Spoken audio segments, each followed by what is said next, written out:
आप सभी सम्मानियों को नमस्कार। छठ पूजा की बहुत बहुत शुभकामनाएं आप सबको। छठ पूजा में सूर्य भगवान को अर्घ्य क्यों दिया जाता है, इसका आध्यात्मिक और वैज्ञानिक महत्व क्या है। आप जानते हैं कि हमारा शरीर पंच तत्व से बना हुआ है।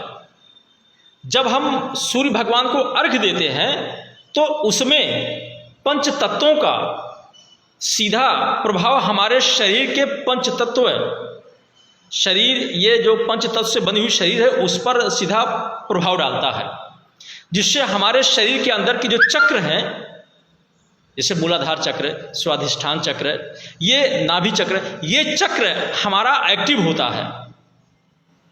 और हमारे शरीर में जो सबसे 3 महत्वपूर्ण नाड़ियां हैं, ईड़ा नाड़ी, पिंगला नाड़ी और सुषुम्ना नाड़ी, यह एक्टिव होकर के शरीर में ऊर्जा प्रदान करती हैं, शरीर की रोग प्रतिरोधक क्षमता को बढ़ाती हैं।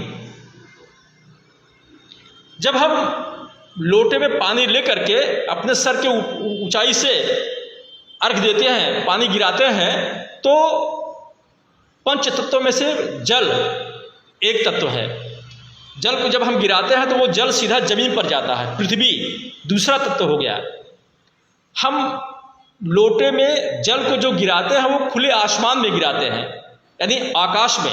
आकाश तीसरा तत्व, और वायु होता है उस आकाश में, उसकी उपस्थिति होती है, वायु की उपस्थिति। 4 हो गए। और 5वां तत्व सूर्य भगवान है।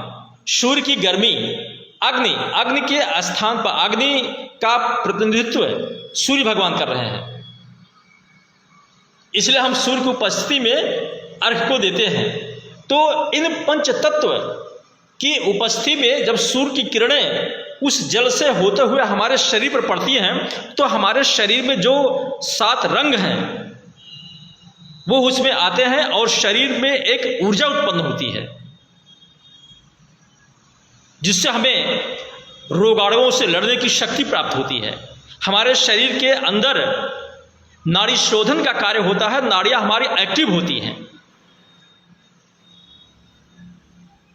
और हम बीमारियों से बचते हैं।